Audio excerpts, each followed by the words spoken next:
Small beginnings. Yan. So, sisimulan ko po mga kapatid, no, since bagong taon, usapang bagong taon. Saka nagpasko eh.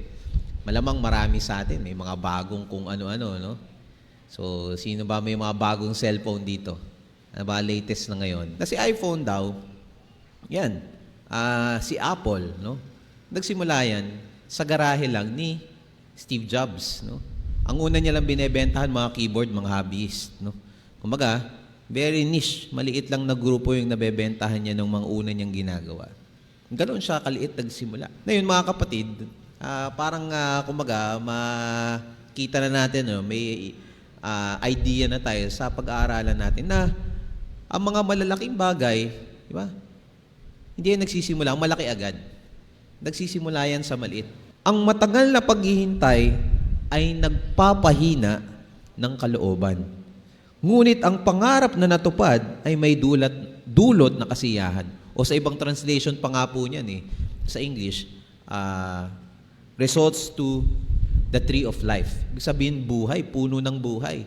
Sabihin, talagang buhay na biyaya, no? O pinakamagandang biyaya. So yun mga kapatid, pag pinansin natin yung unang bahagi, yan na nga yung pumipigil sa atin, no? Yung effort, yung haba, no? Pag nag-imagine na kasi tayo, no? Pagod na agad tayo, wala pa tayong ginagawa dahil nga nako-overwhelm tayo.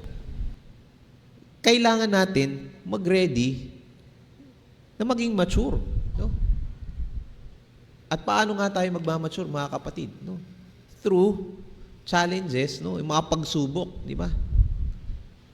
Hindi naman pwede na, again, siguro ibabalik ko naman ngayon sa paglilingkod, mga kapatid, na sabihin na nga natin, pagpasok mo sa paglilingkod, may mga excuse tayo, hindi ko pa kaya yan, hindi ko pa alam yan. No, bago pala ako sa paglilingkod. Parang hindi pa ako karapat-dapat. No? 10 years ka nang naglilingkod, kapatid, sabihin mo ba, ano ka pa rin? Musmus ka pa rin sa paglilingkod. Ikaw pa rin yung, kumbaga, iniingatan yung damdamin na wag matisod. Di ba? Mag-reflect tayo sa sarili natin. Nasaan na tayo? Umuunlad ba tayo sa pananampalataya, sa maturity ng paglilingkod?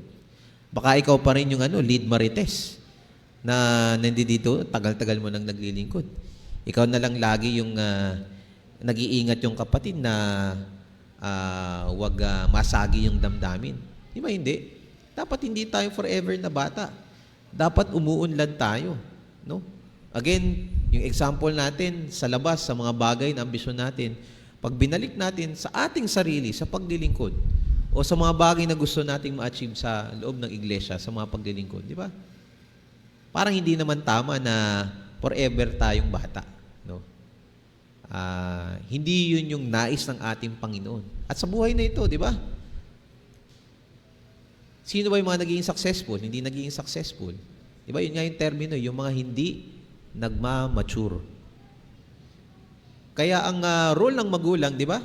Ihanda yung mga anak, yung mga bata na lumaki ng tama, maturuan ng tama, umabot sa maturity sa tamang panahon.